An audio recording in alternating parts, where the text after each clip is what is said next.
आफूलाई चाहिँ भोक लागेको बेलामा हुँदैन। सेन्टोम्लामको मोइस्चराइजर किनिदिनु छ भने प्लिज किनिदिनु होला। बिचरा मेरो बुढी यति साह्रो काम गर्छ। एउटा ज्यानले कतिवटा काम गर्छ लु भनिदेऊ लु। गर्छु नि। लु भन त कतिवटा काम गर्छ भन न छिटो। अनि मात्रै खनिदिन्छु नत्र खन्दिनँ। खाना मैले यो सबै मैले त खने अनि तिमीले त कहाँ खनेको छौ र? जतै पनि मै भ्याउनु पर्ने अरे। हेर गाइस मेरो बुढीको बिचरा कति माया लाग्दा भएको छ। यदि तिमीलाई मेरो बुढीको माया लाग्छ भने यहाँ आएर मकै गोड्नु सकौ यहाँनिर। हेर बुढा यस्तो छ, बुढी यस्तो काम गर्छ र पनि एउटा क्रिम पनि किनिदिँदैन भनेर गुनासो पोखिरहेको छ यहाँनिर। सेन्टलाको के किनिदिनु? सिराम। ल गाइस मेरो बुढीलाई कसैले किनिदिनु मन छ भने सेन्टोलाम के अरे सेन्टोलाम के अरे सेन्टोलामको होइन के सेन्टोम्लामको मोइस्चराइजर किनिदिनु छ भने प्लिज। के हो त? सेन्टोम्लामको मोइस्चराइजर किनिदिनु छ भने प्लिज किनिदिनु होला। बिचरा मेरो बुढी यति साह्रो काम गर्छ।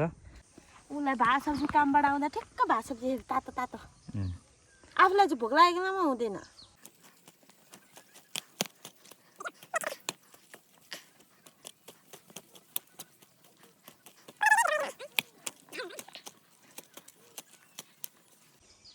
पैसा कमायो भने अर्को कान्छी बुढी बिहे गरेर तिमीलाई सुखमा राख्छु।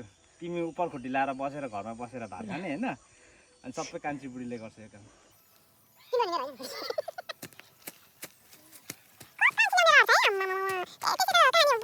भन्दैन नि पहिलाको बुढापाकाले उखान, छोरा मान्छेलाई कहिले अर्को कान्छी बुढी ल्याउनु हुन्छ अरे, छोरी मान्छेलाई सब्जी के खाऊँ, भरे के खाऊँ, भोलि के खाऊँ। होइन नि हामीले त भरे कुन के को मासु खाऊँ, सुँगुर खाऊँ कि कुखुराको मासु खाऊँ कि के को मासु खाऊँ भनेर सोच्छ। कुन सब्जी कुन खाऊँ भनेर त कहिले सोच्दैन। हो त अरे खानुको लागि कमाउनु छ, खान्छु नि। कसैको खानुको सोख हुन्छ, कसैलाई घुम्नु सोख हुन्छ, कसैलाई के भन्छ घरमै थुनिएर बस्नु सोख हुन्छ। त्यस्तै त हो नि। कसैलाई लाउनु सोख हुन्छ, कसैलाई क्रिम धस्नु सोख हुन्छ। आफ्नो आफ्नो सोख हो नि। मलाई मासु खानु सोख छ, म खान्छु। गाइस अरूको बुढीलाई चाहिँ के सब्जी खाऊँ भनेर पुरा तनाव हुन्छ भने मेरो बुढीलाई चाहिँ के को मासु खाऊँ भनेर पुरा तनाव भइरहेको हुन्छ।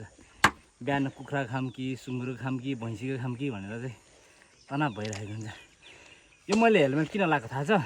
यसरी छुच्ची के अरे लिम्बुनी बुढी हो कि कतिखेर ढुङ्गाले हानेर टाउको फुटाइदिन्छ थाहा हुँदैन। आफ्नो सेफ्टीको लागि चाहिँ हेलमेट लगाएर पनि काम गर्नुपर्छ।